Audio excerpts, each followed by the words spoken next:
Sa lahat ng mga kandidato sa pagkapangulo, may isa na namumukod tangi, si Duterte, dahil sa kanyang kamay na bakal na estilo ng pamumuno. Bagamat marami ang hindi sumasang-ayon sa kanya, baka Duterte man o hindi, marami sa atin ang hindi nakakaalam sa kanyang paninindigan. Ano ba talaga ang kanyang paninindigan? Binibisita ni Duterte ang iba't ibang panig ng bansa upang itaguyod ang federalismo. Ngunit ano ba ang federalismo? Sa ngayon, ang ating gobyerno ay isang unitary form of government. Ibig sabihin, halos lahat ng kapangyarihan at kapamahalaan ay itinatalaga sa isang sentralisadong pamahalaan.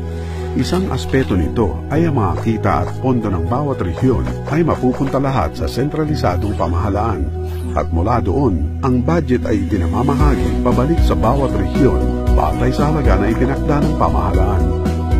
Sa federalismo, ang kapangyarihan ay mahati sa pagitan ng National Federal Government at Local State Government. Ang Pilipinas ay mahati sa iba't ibang estado. Halimbawa, sa ipinanukalang federal structure ni Senador Nene Pimentel, ang Northern Luzon ay magiging isang estado at gayon din ang Central Luzon at mga iba pa.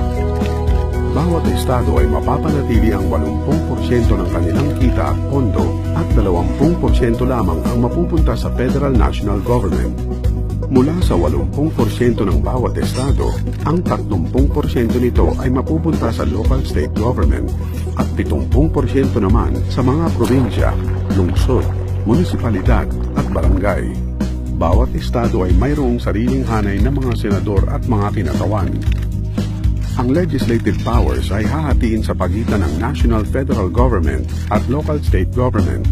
Sa madaling salita, ang Federal Government ay responsable sa usapang militar at proteksyon ng buong bansa. Ang Local State Government naman ang magiging responsable sa sarili nilang estado kung saan ang bawat lokal na pamahalaan ay may mas kontrol sa mga proyekto, budget at mga pagpasa ng batas.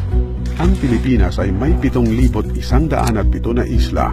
Bawat isa ay may iba't ibang tribo at kultura. Malinaw na bawat rehiyon ay may kanya-kanyang pangangailangan.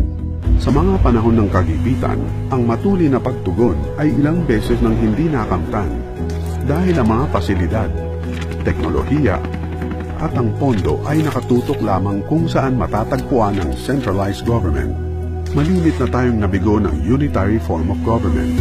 Sa pamamagitan ng paglipat mula sa unitary form of government sa isang federal na uri ng pamahalaan, naniniwala si Duterte na maaari nating makamit ang reformang pang-ekonomiya, pantay-pantay na hustisya, pag-unlad sa bawat estado, at ayon pa sa iba, pagpapaluwag sa kamay-nilaan. Ngayon, ano ang ibig sabihin ng pagbabagong ito sa ating lipunan? Sa ngayon, karamihan sa mga pag-uunlad ay sa kamay-nilaan.